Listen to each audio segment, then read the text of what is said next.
pronounce your name? Tupac. Tupac. Remember, like two and Pac like pocket. You won't go wrong. Just Tupac. Looking good.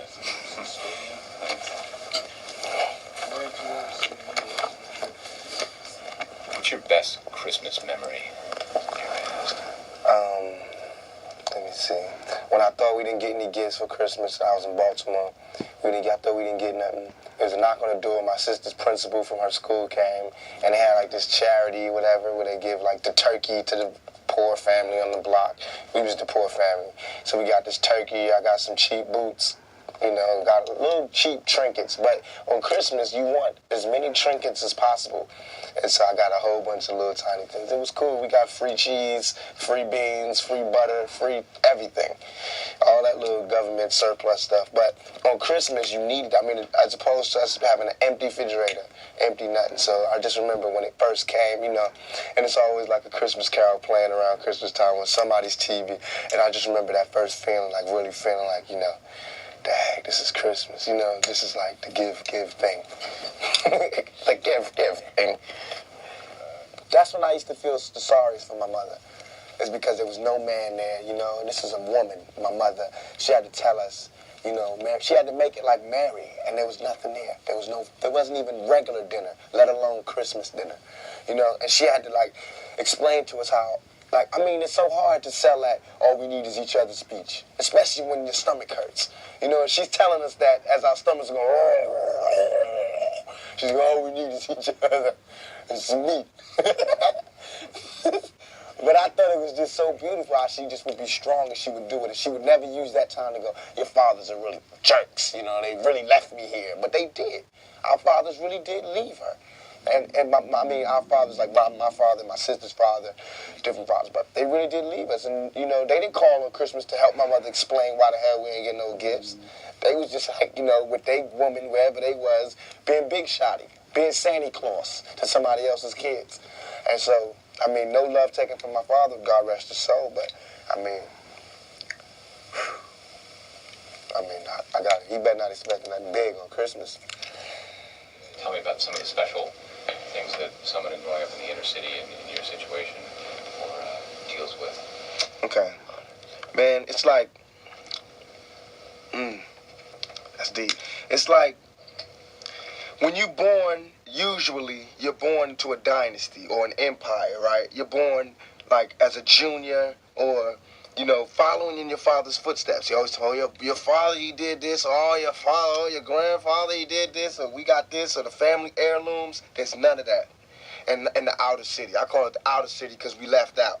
There's nothing. We don't get any family heirlooms, the family crest, all that stuff that you would think is so important was meaningless because I mean, come on. Our family crest was cotton. You know what I'm saying?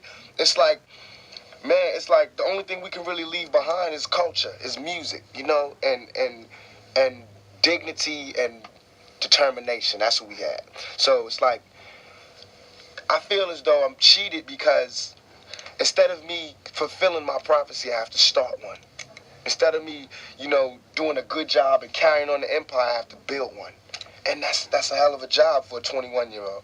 You know what I'm saying? That's a hell of a job for any youngster, male or female, to have to build an empire for your family. You know what I'm saying? And it's like, especially when the odds is that, you know that somebody else who lives in the inner city, the real inner city, suburbia, who, when he's born, 16, he gets a car, automatic.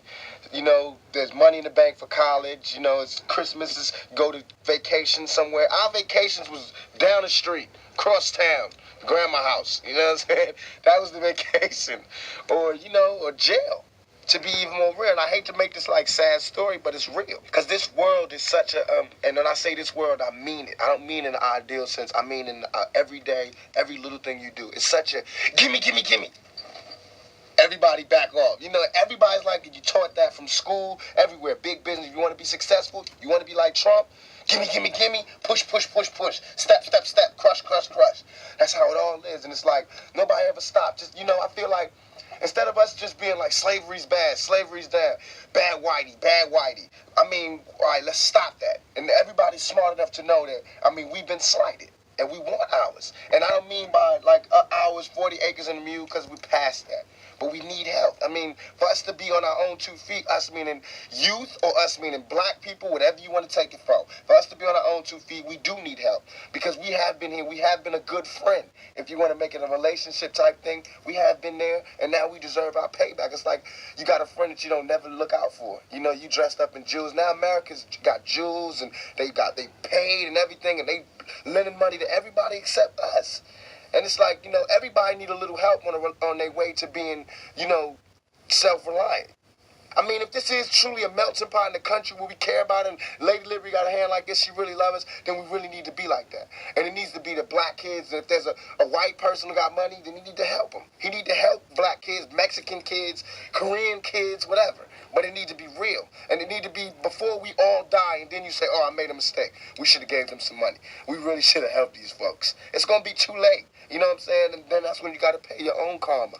And that's when God make you punish. When God punishes you. Because I feel like, you know, it's too much money here. I mean, nobody should be hitting lotto for $36 million and we got people starving in the streets.